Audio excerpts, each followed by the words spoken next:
All right, so this is part 3 of my video marketing overview series. This is the final part. This is going to give you guys some more concrete tips and tricks on how to get started. Now, if you haven't seen parts 1 and 2, I would definitely check those out first. So for this video, the main takeaway I want you to walk away with is that video is a communication muscle that you need to exercise and that you need to nurture, right? This is not something you're just gonna immediately get really good at, but it's a communication style, and I think of it as a muscle. The more you exercise that muscle, the stronger it gets. The more you make videos, the more you communicate through videos, the better you'll get at it. How do you do that? How do you start to flex that muscle? How do you start to create video, right? Well, I like to think of videos as sort of 2 separate buckets. The first is your foundational brand videos, your foundational content.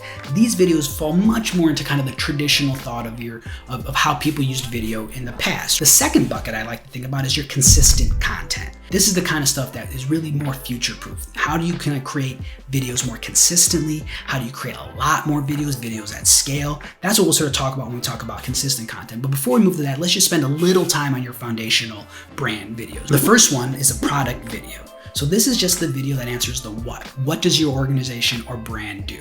It establishes the problem you saw in the marketplace, the solution you created to address that problem, and then it gives a little bit of the results. The second foundational video I always recommend is a founder story. Hearing from the people, right? Hearing from the people behind the brand creates that human-to-human connection that we're all looking for. And it also answers the why.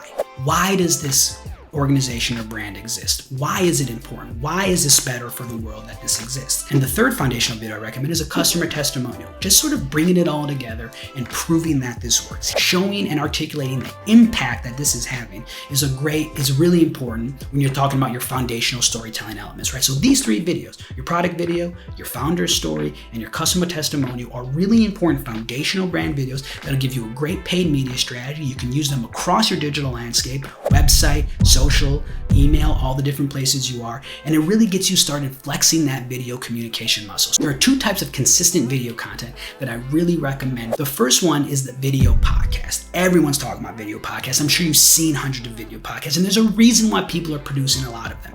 Because with a very little effort, you can produce a lot of content. In that 45-minute conversation that you can record on Zoom, or if you want, there's some other platforms that do a higher quality when you're ready to invest in that. But in that longer conversation, you might get 10, 15, 20 short form clips that you can use for the top of your awareness funnel, right? So that longer form video is great for YouTube, could be really good for email. It's great for your deeper engaged audience. And then those shorter form clips are great from an awareness play to reach more people. I'm a huge fan of vlogs. I'm talking about educational focus, speaking in the camera, focused on one topic, 60, 90 second, very informative videos, right? It's a great way to show personality. It's a great way to show your thought leadership and your expertise. And it's going to be really, really important as we see video become bigger in search, right? You can directly answer questions people are looking for in video format. And that's going to play a huge role when it comes to search and discoverability. And these are also really popular on places like TikTok, like Instagram, like LinkedIn. These 2 styles of videos, video podcast and vlogs, are the great way to start when you're thinking about consistent content. All right, so in this next section, I just want to give you some very practical, helpful tips on how to get started. So my first tip is start where you are. I get it. This is very overwhelming. I'm basically telling you that video needs to be everywhere, and that can feel really intimidating. Well, don't worry about that right now. Just focus on starting where you are. So what channels you're already active on. Start flexing that video muscle on the channels you're currently on, and then grow from there. So the second tip I have is videoize previous content, right? The analogy I use is sort of like when DVDs first came out. Hollywood didn't just put new movies on DVDs. They first converted all the old VHSs to DVDs, and then they did that again with Blu-ray and digital versions. We can do the same thing here, right? Taking non-video content, written content, other forms of content you've produced in the past, and videoizing that first is a great way to begin flexing that video communication muscle. In addition, you also might breathe some fresh air into that older content. Might spark an idea for a video podcast or a series of vlogs or an updated blog, if you will. So there's a lot of benefits you get out of looking at older content and videoizing it into this new medium. The third tip I have is practice.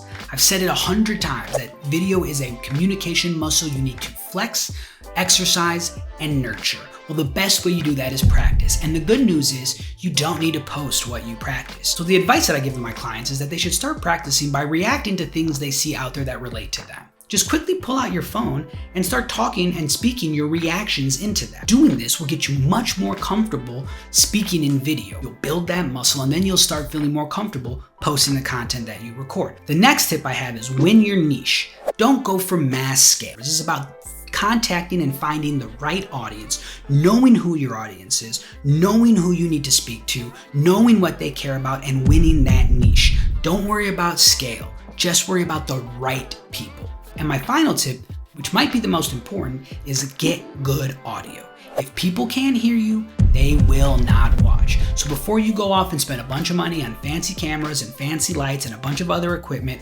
focus on audio. Get yourself some good microphones. So that's it. 3-part series. Hopefully this was helpful. Part 1 sort of laid the foundation, gave us a brief overview. Part 2 talked about that mindset shift that we all need to go through in order to be successful creating video content. And then this video gave you some real practical tips and tricks on how to get started. My name is Brian Rowland. I'm from Let's Roll Video Content. I help folks think through their video strategy and their execution. So feel free to check out my website and reach out to me if you have any other questions. Thanks for watching.